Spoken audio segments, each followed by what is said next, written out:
Искам моите деца да учат в просторно и светло училище.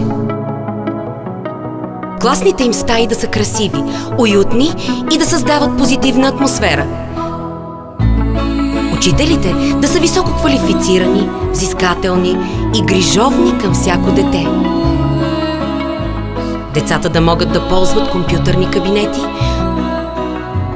мултимедийна зала, библиотека, столова, лекарски кабинет.